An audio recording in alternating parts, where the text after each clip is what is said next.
Okay, imagine this. You've got a Tamiya Grasshopper the second, right? That classic 80s RC buggy, super simple. Oh yeah, iconic.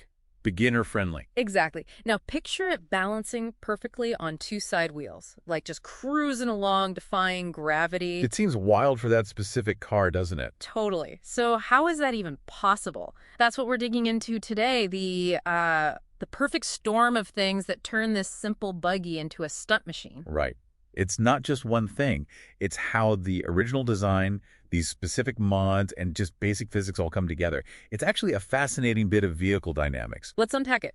First, the stock Grasshopper. The second, straight out of the box, what are we working with? Well, you've got that bathtub chassis.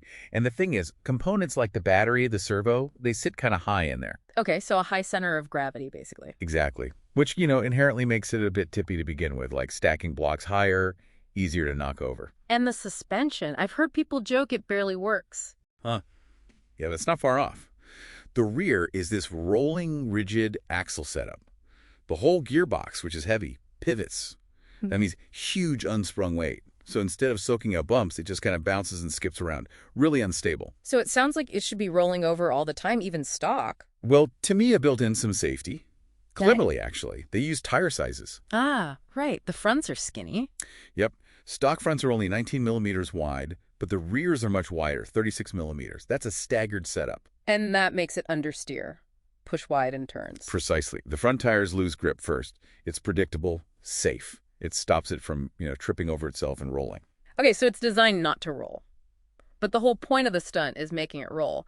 How do the mods achieve that? This is the cool part. It really is.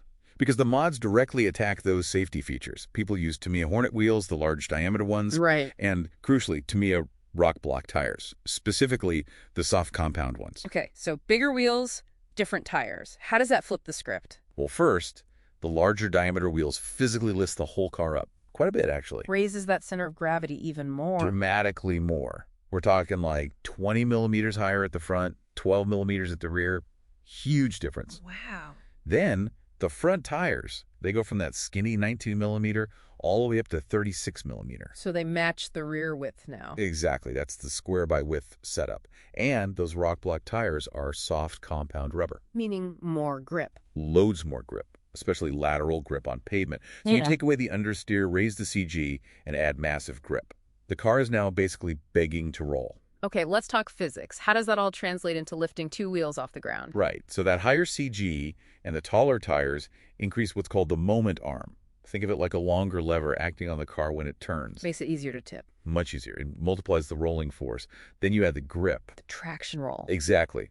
Those soft tires bite hard into the surface during a sharp turn instead of sliding like the stock tires would. The energy has to go somewhere. Right. It converts into rotational energy, basically forcing the inside wheels up off the ground. Pop. But then it just stays there. How does it balance? Seems impossible. It's tricky. But once it's up, the wheels spinning really fast act like gyroscopes. Ah, okay. Like on a bike. Sort of, yeah. That gyroscopic effect provides stability, resisting changes. People who do it say the faster the wheels spin, the easier it is to balance. But it's a narrow window. So the driver isn't just passive, they're actively balancing it. Oh, constantly. It's like a ballet. You're modulating the throttle just right to keep that wheel speed and gyroscopic effect. And steering too. Tiny steering inputs. Like balancing a broomstick on your hand, you steer under the lean to keep it upright. It requires incredible finesse and anticipation.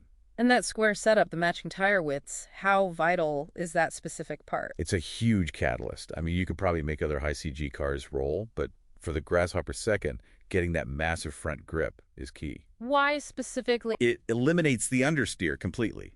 So when you turn sharp, the front tires don't just slide out, they bite hard. Ah, so that initiates the roll much more aggressively. Instantly. It snaps the car into a yaw, the weight transfers violently because of the high CG, and boom, up it goes on two wheels. Without that front grip, it just wouldn't happen so cleanly. So, yeah, not magic at all. It's really this confluence of factors. An inherently unstable base.